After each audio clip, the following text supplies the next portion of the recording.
여러분 행복하십시오. 성령 충만하십시오. 아멘. 마태복음 17장 14절부터 21절까지 말씀을 우리가 읽었습니다. 여기에는 한 가지 사건이 기록되어 있습니다. 예수께서 귀신 들린 한 사람을 고치시는 이야기입니다. 마태는 이 사건을 기록하여 우리에게 전해주면서 아주 중요한 한 가지 주제를 다루고 있어요. 제자들의 질문에 이 문제가 잘 나타나 있는데 19절에 있는 바로 제자들이 한 이 말입니다. 우리는 어찌하여 쫓아내지 못하였나이까? 이런 의미입니다. 도대체 무엇이 우리의 문제입니까? 라는 질문이에요. 아주 중요한 질문입니다.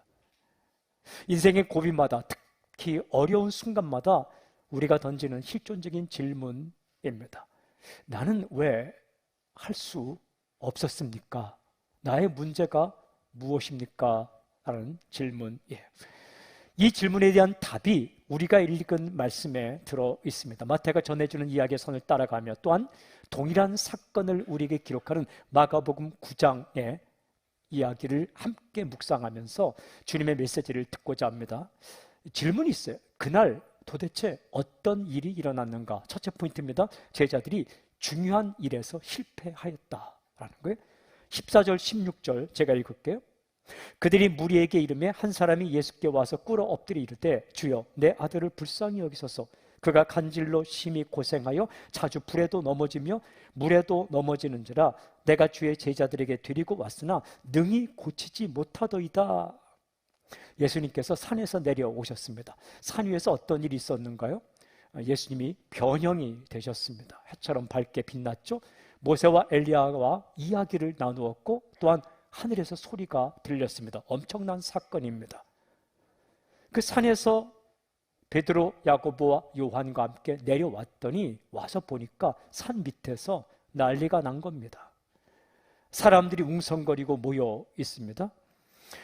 이 어떤 사람이 귀신 들인 자신의 아들을 데리고 왔는데 그 산 밑에 있던 나머지 9명의 제자들이 그 귀신 들린 아들을 고치지 못한 겁니다.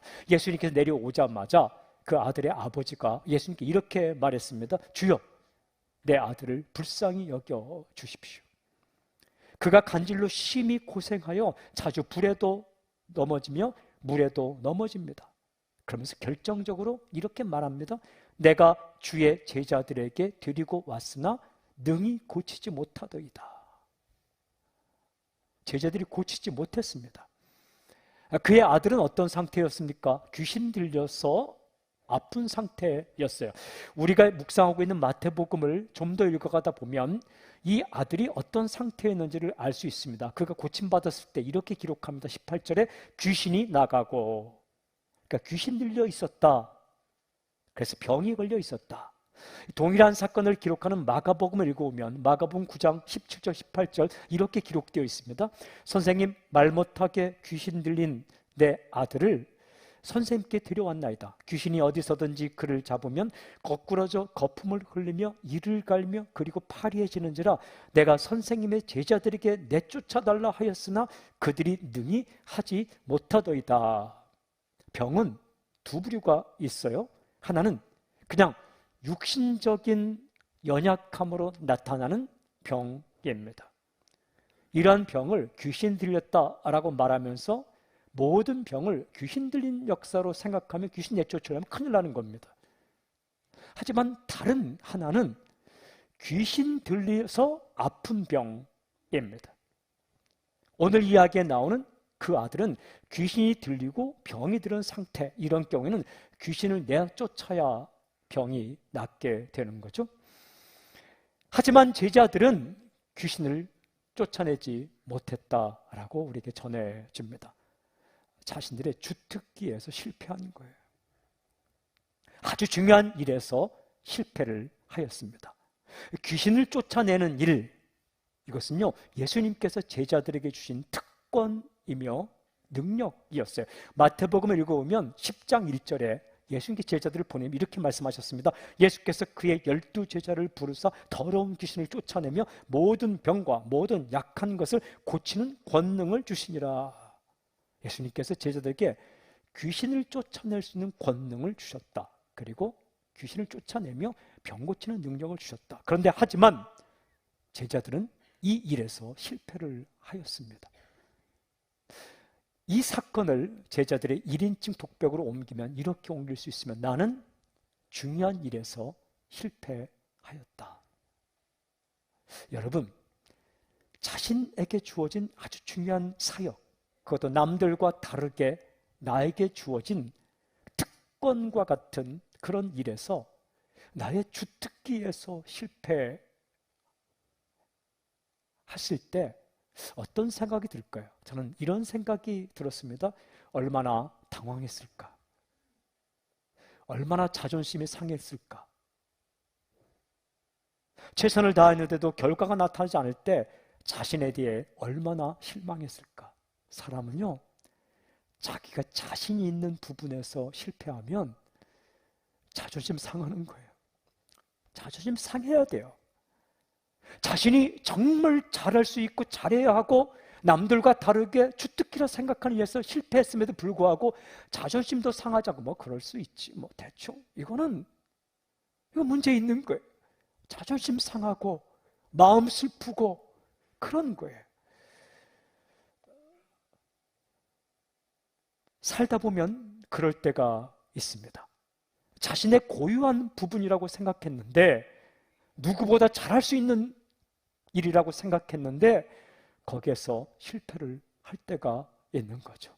속상하고 울고 싶고 창피하기도 하고 좌절하기도 하고 용기도 꺾이고 한숨도 나고 울고 싶을 때 그럴 때가 있는 거죠.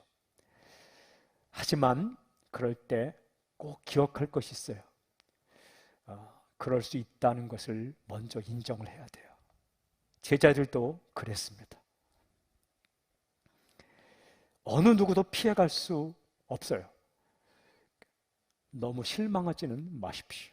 근데 중요한 거 있어요. 그때 어떻게 할 것인가 라는 거예요. 질문, 그때 제자들은 어떻게 했는가? 둘째 포인트입니다. 다른 데서가 아니라 자신들에게서 문제의 원인을 찾다. 이어지는 17절 18절을 보십시오. 제가 읽을게요. 예수께서 대답해 이르실 때 믿음이 없고 패역한 세대여 내가 얼마나 너희와 함께 있으며 얼마나 너희에게 참으리요 그를 이리로 데려오라 하시니라. 이에 예수께서 꾸짖으시니 귀신이 나가고 아이가 그때부터 나으니라. 예수님께서 굉장히 안타까워 하셨습니다.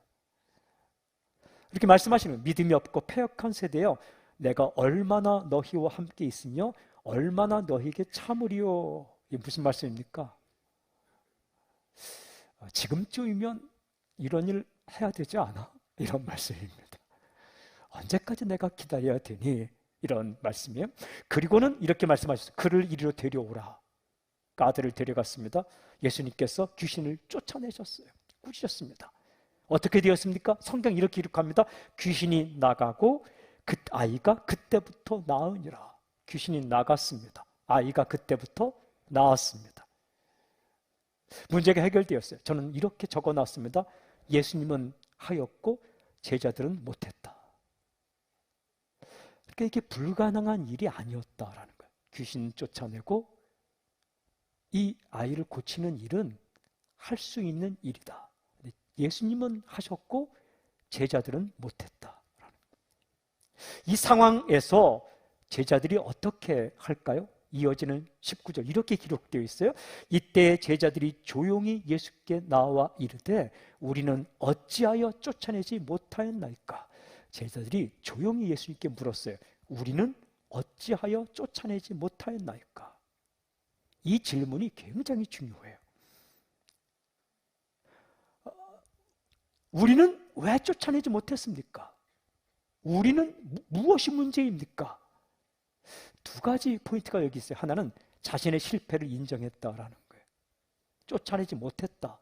이것을 숨기지 않았다는 거예요. 여러분, 실패를 인정하는 게 중요해요. 숨기고 싶지만, 기억하고 싶지 않지만, 나의 정말 자랑스러운 부분, 이전까지 잘해왔고 주특기이고 눈 감아도 할 수 있는 그런 부분일지라도 어느 순간 실패했을 때 쫓아내지 못했다, 실패했다, 인정하는 게 중요한 거예요. 그 다음 두 번째 포인트가 그 문제의 원인을 우리는 자신에게서 문제의 원인을 찾고 있는 거예요. 남 탓하지 않습니다. 상황 탓하지 않습니다. 다른 것에서 원인을 찾지 않고 자신에게서 원인을 찾고 있는 거예요. 우리는 너무나도 쉽게 실패의 원인을 남 탓으로 돌립니다. 이 사람 때문에, 저 사람 때문에, 상황 때문에 여러 가지 핑계를 대는 거죠. 하지만 항상 가장 중요한 원인은 자신에게 있는 거예요. 겸손하게 실패를 인정하는 것, 이 태도가 중요합니다. 동시에 문제의 원인을 자신에게 찾는 것, 이 태도가 아주 중요한 거죠. 그때 문제가 쉽게 해결될 수 있는 거예요.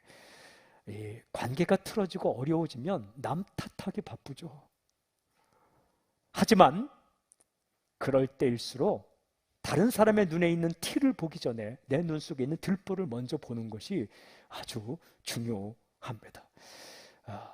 조용히 가슴 아프지만 힘들지만 실패를 인정하고 그리고 나의 문제가 무엇일까 주님 앞에 서는 것, 이 시간이 참 중요해요. 사람은요 이런 시간에 필요한 거예요. 이때 성숙하는 거예요. 이때 진짜 성숙이 일어나는 거예요. 승승장구하면 좋겠지만 어떤 사람이든지 일사천리로 한 번도 실패하지 않고 한 번도 좌절하지 않고 끝까지 나아가는 사람은 없어요. 순간순간 꺾일 때가 있는데 그 순간마다 그냥 인정하고 그리고 나는 왜 못했을까? 문제가 무엇일까? 깊이 생각하는 시간을 가지는 것이 중요하죠. 근데 이때 질문, 예수님은 제자들이 이 질문에 대해서 어떻게 말씀하실까? 중요한 셋째 포인트입니다. 믿으면 너도 할 수 있다. 이렇게 용기를 주세요. 믿으면 너도 할 수 있다. 예수님은 실패의 원인을 정확하게 알려주십니다. 그리고 거기서 끝나지 않고 실패의 원인을 알려주는 것을 끝나지 않고 격려하시고 소망을 주십니다. 그러니까 마음 어려울 때는 예수님 앞에 엎드리십시오. 주 앞에 엎드리면 문제의 원인을 알려주시고 거기서 끝나지 않고 소망을 주세요. 격려하세요. 그리고 해결책을 주세요. 그 말씀이 20절과 21절에 있습니다. 우리 20절과 21절을 크게 한 목소리 읽을까요? 함께 시작. 이르시되 너희 믿음이 작은 까닭이니라. 진실로 너희에게 이르노니 만일 너희에게 믿음이 겨자씨 한 알만큼만 있어도 이 산을 명하여 여기서 저기로 옮겨지라 하면 옮겨질 것이요 또 너희가 못할 것이 없으리라. 없음까지 읽어야 돼요. 없음이 21절이에요. 왜 없음이라 적었을까? 그것은 뭔가가 뒤에 하신 말씀이 있긴 있는데 그것이 성경 원본이 파손되었기 때문에 찾을 수 없을 때 없음이라고 쓰는 거예요.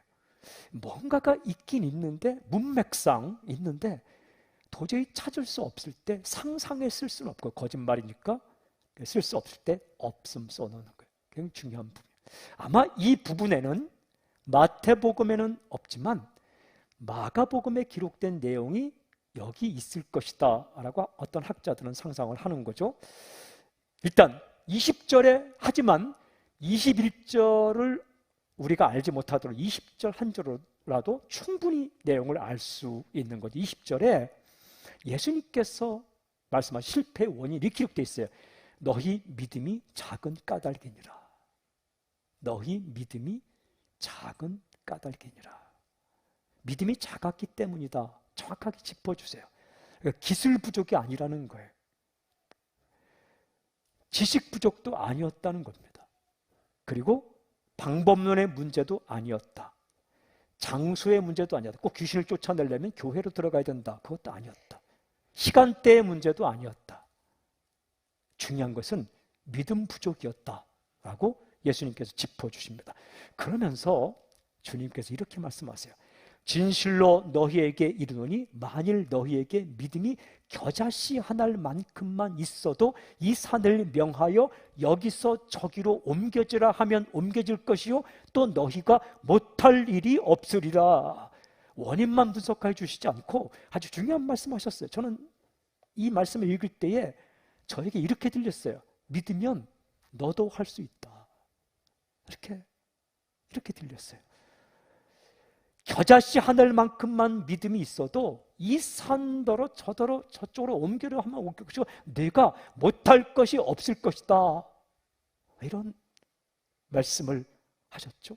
주님께 이렇게 말씀하지 않았어요. 죽었다 깨어나도 너는 못할 거야. 이렇게 말씀하지 않았어요. 그러니까 믿으면 너도 할 수 있다. 이 믿음은 무한한 가능성을 가지고 있다라는 사실을 우리에게 말씀해 주시는 거예요. 마태복음에 기록되어 있지 않지만 마가복음을 읽어오면 동일한 사건을 기록하는 9장에서 이런 말씀이 있어요. 마가복음 9장 23절 예수께서 이르시되 할 수 있거든이 무슨 말이냐 믿는 자에게는 능히 하지 못할 일이 없느니라 하시니 할 수 있거든이 무슨 말이냐 믿는 자에게는 하지 못할 일이 없다. 이렇게 말씀해 주셨죠. 그러니까 믿음의 사람에게는 엄청난 가능성이 있다는 거예요. 귀신 내쫓고 사람 고치고 사람을 회복시키는 것은 믿으면 너도 할 수 있다라는 거예요. 제가 설교를 이렇게 준비하면서 계속 묵상하고 기도하는데요. 성령님께서 예수님의 말씀을 제가 생각나게 해주셨어요. 죽은 나사로를 살리기 전에 예수님께서 마르다에게 하신 말씀인데요. 이렇게 죽은 나사로가 있는 동네로 예수님이 가셨을 때 예수님이 이렇게 말씀하셨어요. 돌을 옮겨 놓으라. 무덤을 막고 있는 돌을 옮겨 놓으라. 이때 마르다가 어떻게 말했는가? 이렇게 말합니다. 주여 죽은 지 나흘이나 되었으네 벌써 냄새가 나나이다. 그러니까 죽은 지가 나흘이 지났는데 벌써 시신에서 냄새가 납니다. 이게 무슨 말입니까? 못 살립니다. 살릴 수 없습니다. 끝났습니다. 상황 끝입니다. 벌써 썩고 있습니다. 이런 이야기예요. 불가능합니다. 이런 이야기입니다. 이때 예수님께서 하신 말씀 요한복음 11장 40절 이 말씀을 생각나게 해주셨어요. 내가 믿으면 하나님의 영광을 보리라. 내가 믿으면 하나님의 영광을 보리라. 믿으면 하나님의 영광을 볼 것이다. 영광을 본다라는 것은 하나님이 사건을 일으킨다라는 의미예요. 영광이라는 말을 정확히 번역하면 나타난다라는 의미예요. 영광은 보이지 않던 것이 나타난다. 하나님의 영광이란 뭐냐면 보이지 않던 하나님께서 나타나신다. 나타나셔서 무엇을 하는가? 사건을 일으킨다. 그러니까 내가 믿으면 하나님이 나타나셔서 사건을 일으킬 것이다 라고 주님께서 말씀하셨어요. 불가능하게 보이지만 내가 믿으면 하나님께 나타나셔서 사건을 일으킬 것이고 하나님의 영광을 보게 될 것이다. 믿으면 하나님의 영광을 보리라. 이 말씀이 굉장히 강하게 마음에 들어왔어요. 여러분, 믿음이 뭡니까? 믿음이란 받아들이는 거예요. 나와 다른 인격체를 받아들이는 것, 그걸 믿다. 예수님을 믿다라는 것은 예수님을 받아들인다. 사랑하는 여러분, 불가능하게 보이지만 할 수 없게 보이지만 실패의 그 자리에서 깨어진 그 자리에서 나는 이제 끝이라는 그 자리에서 예수님을 받아들이는 것, 그것을 믿음이라고 이야기해요. 예수님의 꿈도 받아들이고 예수님의 사랑도 받아들이고 예수님의 방법도 받아들이고 예수님의 능력도 받아들이는 것.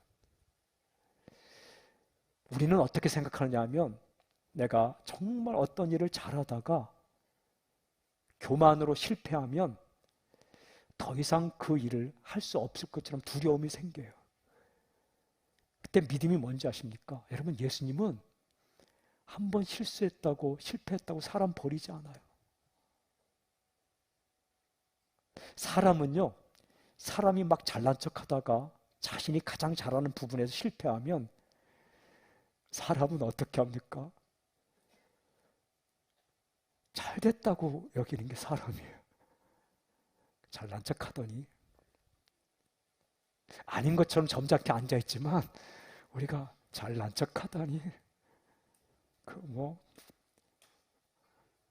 그게 인간이에요, 인간. 그 또 자신의 아주 결정적인 상대가 그런 일을 당하면 겉으로 위로하지만 속으로 좋아합니다. 욥의 친구들이 그랬잖아요. 욥 잘 나갔잖아요. 훌륭한 남편의 욥기 읽어보세요. 자녀들 교육도 잘 시켜요. 돈도 잘 벌어요. 오늘날로 이야기하면 욥 건강도 해요. 말도 잘해요. 욥기 읽어보세요. 욥이 얼마나 말을 잘합니까? 그 영향력도 있어요.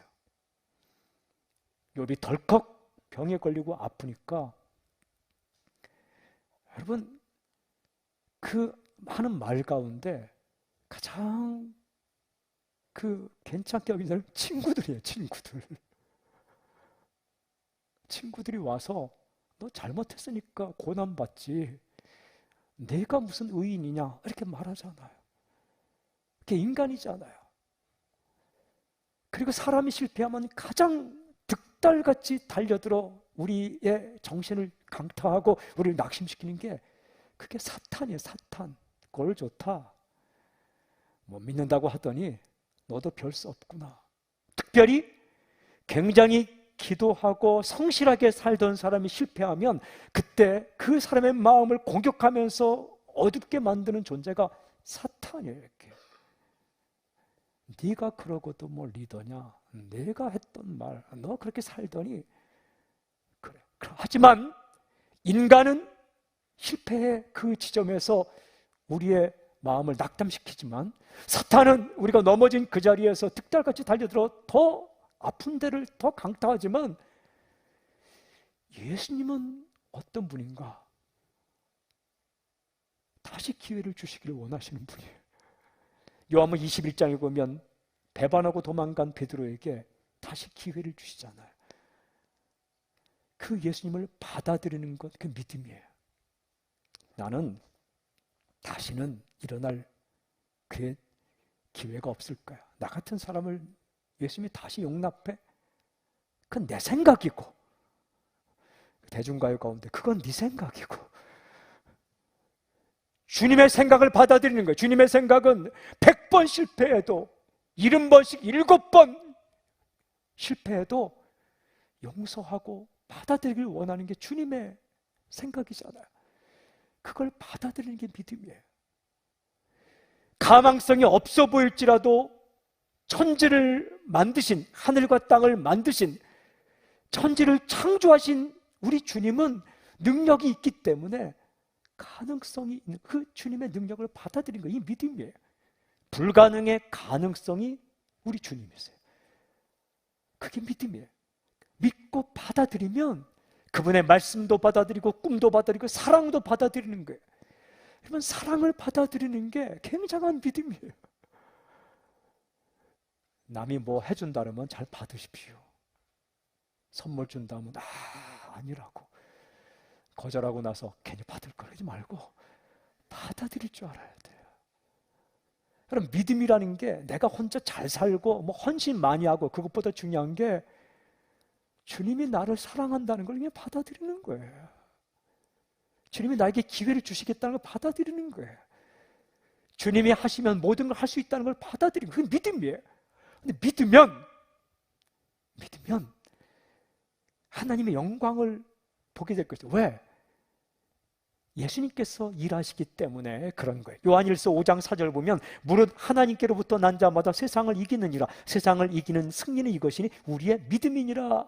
세상 속에 있지만 세상의 지배를 받지 않고 승리하며 살 수 있는 비결이 믿음에 있다라고 말씀하시는 겁니다. 한 가지 중요한 질문이 생겼어요. 도대체 매일 매순간 믿음으로 산다는 게 어떻게 사는 것일까? 다시 말하면 우리 믿음은 어떤 행동으로 나타날까? 마지막 네 번째 포인트인데 믿음의 사람은 기도한다라는 거예요. 믿느냐 믿지 않느냐를 판가름하는 가장 중요한 핵심적인 행동이 뭐냐? 그게 바로 기도입니다. 기도가 바로 믿음의 행동이에요. 우리가 읽은 마태복음에는 기록되어 있지 않지만 마가복음의 말씀을 잘 읽어보면 9장의 말씀, 동일한 사건을 기록하는 9장의 말씀을 읽어보면 예수님을 향한 제자들의 질문은 똑같습니다. 9장 28절 집에 들어가심에 제자들이 조용히 묻자오되 우리는 어찌하여 능히 그 귀신을 쫓아내지 못하였나이까? 그러니까 마가복음에 기록된 제자들의 질문과 마태복음에 기록된 제자들의 질문은 똑같아요. 왜 우리는 못했습니까? 근데 마태복음의 대답은 어땠나요? 우리가 읽었죠? 너희 믿음이 작은 까닭이니라. 믿음이 작았기 때문이다. 이렇게 말씀해 주셨어요. 근데 예수님의 대답이 마가복음에는 어떻게 기록되냐면 9장 29절에 이렇게 기록되어 있습니다. 이르시되 기도 외에 다른 것으로는 이런 종류가 나갈 수 없느니라 하시니라. 무슨 말씀입니까? 기도했으면 고칠 수 있었을 텐데 기도하지 않았기 때문에 고칠 수 없었다. 그러니까 제자들은 자신들의 힘만으로 하려고 했지 기도하지 않고 했다는 거예요. 기도하지 않고 귀신을 쫓아내려고 했다. 그래서 실패했다. 자신의 능력만 의지했다라고 마가복음에 기록되어 있어요. 예수님이 이렇게 말씀하시는 겁니다. 너희가 그 아이를 고쳐주고 싶었구나. 귀신을 쫓아내고 싶었구나. 그럼 기도했어야지. 너희의 능력이 아니라 나의 이름을 의지하고 기도했어야지. 그러면 할 수 있었을 텐데 기도 외에는 이런 일이 일어날 수 없어. 이런 말씀이에요.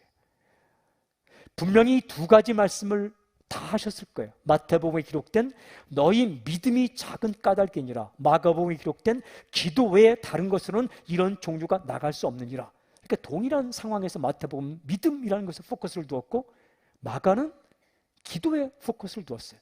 무슨 말씀입니까? 기도는 믿음의 행동이다라는 거예요.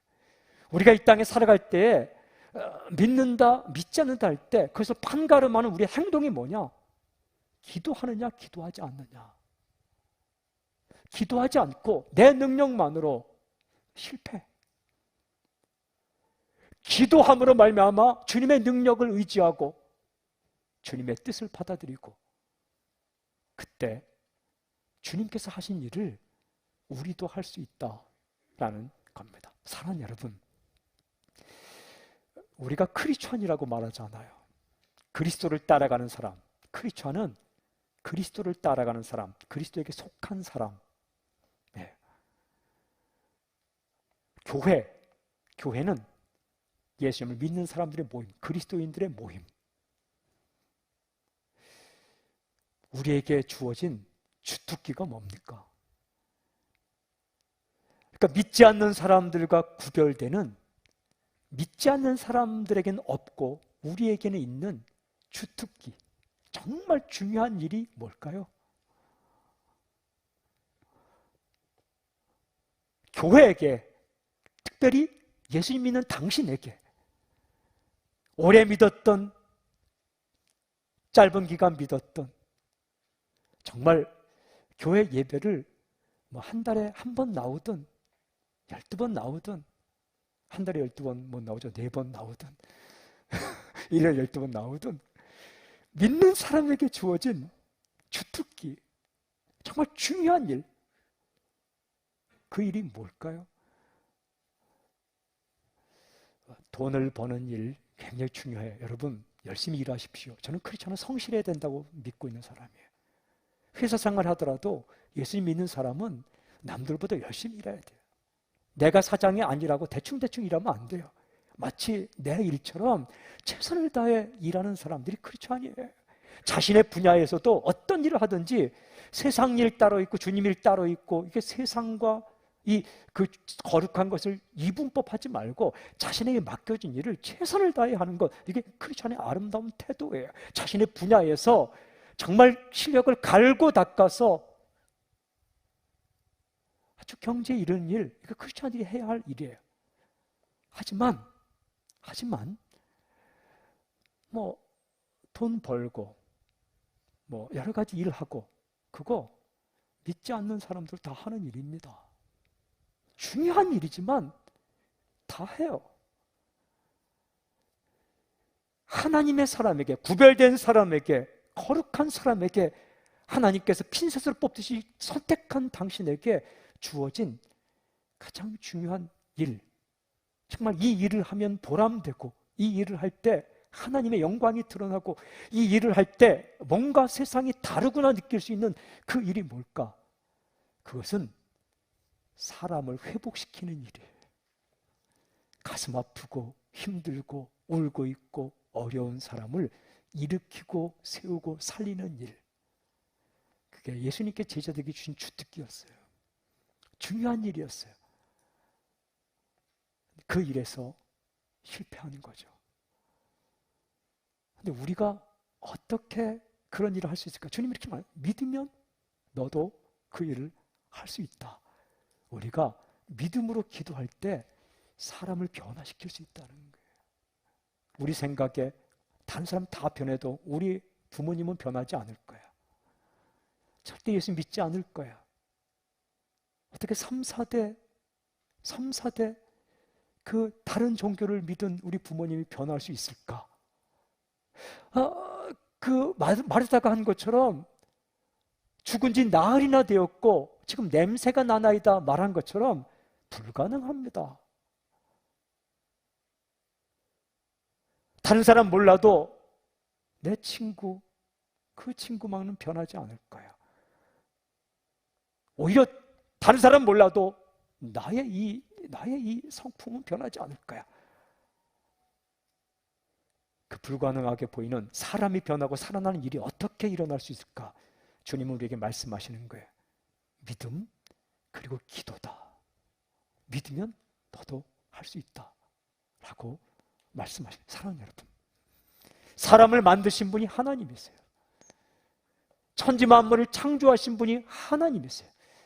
하나님께서 일하시고 예수님께서 역사하시면 사람이 변할 수 있습니다. 세상에서 가장 유행하는 말이 두 가지가 있어요. 제가 어릴 때부터 듣던 말이 두 가지가 있어요. 아주 귀에 따갑도록 듣던 말이 딱 두 가지가 있어요. 첫째 말은 공짜는 없다. 공짜는 없다. 이게 세상의 이치예요. 공짜는 없다. 선물 함부로 받으면 안 된다. 다 대가를 치른다. 공짜는 없다라는 거예요. 이게 세상의 이치예요. 우화가 있죠. 어떤 임금이 그 학자들을 모아서 내가 정말 지식을 쌓고 싶다. 세상의 모든 지식을 책으로 좀 써봐라. 이만큼을 갖고 왔어요. 너무 많아 읽을 수 없구나. 한 권으로 줄여. 한 권으로 줄였어요. 한 권도 너무 많아 읽을 수 없구나. 한 페이지 줄였어요. 한 페이지 언제 외우고 다니냐. 내가 외울 수 있게끔 한 줄로, 한 줄도 기억력이 몇 글자로. 세상의 이치를 5글자. 공짜는 없다. 이게 세상의 이치예요. 근데 성경을 읽어보니까 은혜라는 말이 나오죠. 은혜. 너무 커서 받을 수 없는 거예요. 성경을 5글자로 주면 공짜도 있다. 나는 아무런 공로가 없지만, 아무것도 할 수 없지만 그냥 주님께서 거저 내게 by grace, 공짜로, 그게 은혜예요. 그냥 구원과 생명을 주는, 이게 너무 커서 참 믿기지가 않아요. 아니 믿었다고 그냥 주냐. 또 하나의 말이 뭐냐 하면 사람 안 변한다라는 거예요. 사람 안 변한다. 드라마에서 참 많이 나오더라고요. 사람 안 변해. 사람 안 변해. 정말 사람 변하기 힘들어요. 계속 돌아가려고 관성의 법칙에서 그래. 하지만 성경은 분명히 우리에게 말씀하세요. 사람 변할 수 있다. 근데 어떻게 사람이 변할 수 있는가? 내가 믿고 기도하면 사람이 변하는 사건이 일어난다라는 거예요. 완전히 깨어진 죽음의 지경까지 간 사람도 내가 그를 붙잡고 기도하면 사람을 변하게. 이것이 제자들에게 주신 주특기예요. 교회에게 주신 주특기예요. 교회는 여러 가지 일이 있지만 교회에서 일어나는 사건 가운데 가장 아름다운 사건은 사람이 변하는 거예요. 울고 있던 사람이 와서 눈물 닦고, 그리고 자신만을 위해 살던 사람이 사랑할 줄 알게 되고, 그리고 정말 기뻐할 줄 모르는 사람이 기뻐할 수 있게 되고, 한숨 쉬던 사람이 노래를 부르게 되고, 낭만과 절망에 휩싸였던 사람이 살아나는 그 사건이 교회에서 일어나는 가장 아름다운 사건이에요. 저에게는 관심 중에 관심이, 우리 교회에 오는 사람은 누구나가 마음도 살아나고 가정도 살아나고 삶도 살아나는 것, 그것이 교회 일이에요. 그게 교회 주특기예요. 그게 목사에게, 우리 크리스천에게 맡겨진 그걸 어떻게 그 일을 할 수 있느냐? 기도할 때 할 수 있다는 거예요. 왜? 내 능력으로 되지 않기 때문에, 주님께서 하시면 하실 수 있기 때문에. 그리고 누가 할 수 있느냐? 당신이 할 수 있다는 거예요. 목사만이 아니라, 선교사만이 아니라, 특별한 훈련받은 사람이 아니라, 예수님을 믿고 예수님의 능력과 예수님의 생각과 예수님의 꿈과 예수님의 그 사랑을 받아들이면 그 사람을 통해서 누군가가 살아나고 고침받는 역사가 일어날 수 있다라고 주님께서 우리에게 말씀해 주신 겁니다. 사랑 여러분, 사람이 살면서 가장 보람된 일이 뭘까? 내가 죽었다고 생각했을 때 내 장례식에 와서 사람들이 와서 어떤 말을 해주기를 원할까? 저는 이런 말을, 제가 이분 때문에 내가 살아났어요. 내가 울고 있을 때 이분 때문에 눈물 그쳤고 다시 웃을 수가 있었어요. 내가 정말 인생이 힘들고 어려웠을 때 이분 때문에 내가 다시 달려갈 수 있게 되었어요. 나는 묘비명에 이렇게 쓰면 좋겠어요. 우리를 살린 이 사람 이곳에 묻히다. 무슨 학력을 쓰고 그가 가졌던 위치를 쓰고 다 놓고 가는 거예요. 다 놓고 가는 거예요. 하지만 우리에게 주었던 달란트와 우리에게 주었던 위치와 우리에게 주었던 물질과 우리에게 주었던 시간과 우리에게 주었던 모든 만남을 통해 예수님을 만난 사람에게 주어진 이 주특기를 통해서 한 사람 한 사람을 일으키고 살렸던 기억들, 이 사랑했던 기억들은 다 가져가는 거예요.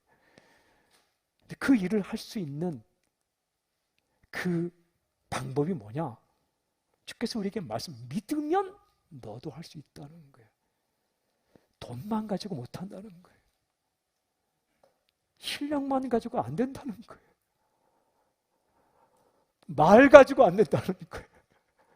내가 믿고 그 사람의 이름을 적어놓고 순간순간 끝까지 기도할 때에 나를 통해 그 사람이 일어나고 살아나고 다시 웃을 수 있고 소망을 발견하는 일이 일어난다. 그 일을 우리에게 맡겨주시는 거예요. 저는 사랑하는 성도님들 이 시간 축복하고 선포합니다. 당신을 통해 누군가가 살아나고 일어나고 다시 달려가고 소망을 발견하는 그런 역사가 일어날지어다. 어떻게 하면?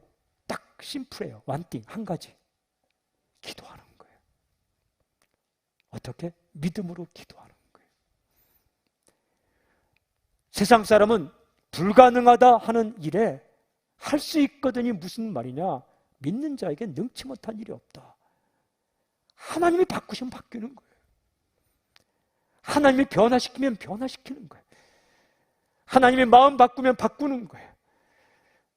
하나님이 정말 마음을 바꾸시면 바뀌는 거예요. 어떤 사상에 휩싸여 있어도, 어떤 생각에 휩싸여 있어도, 어떤 상황에 있어도 우리가 믿고 기도할 때 내가 움직이지 않고 하나님이 움직이시면, 생각하면 내가 움직이지만 기도하면 하나님이 움직이세요.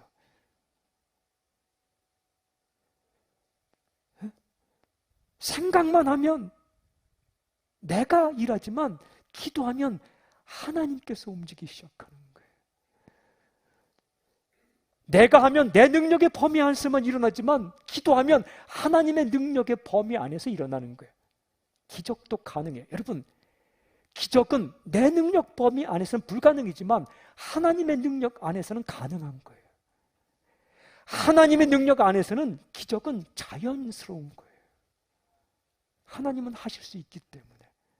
광야의 길을 만들고 사막의 강을 만드신 하나님께서, 사람을 창조하신 하나님께서 사람의 마음을 바꾸지 못하겠습니까?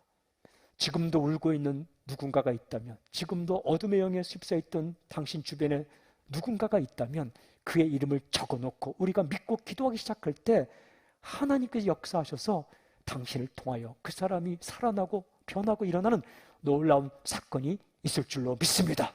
우리에게 그런 부름을 주시고 특권을 주시고 우리를 사용하여 사람을 살리실 주님을 찬양합니다. 할렐루야. 주를 높여드립니다. 주를 경배합니다. 아멘. 할렐루야.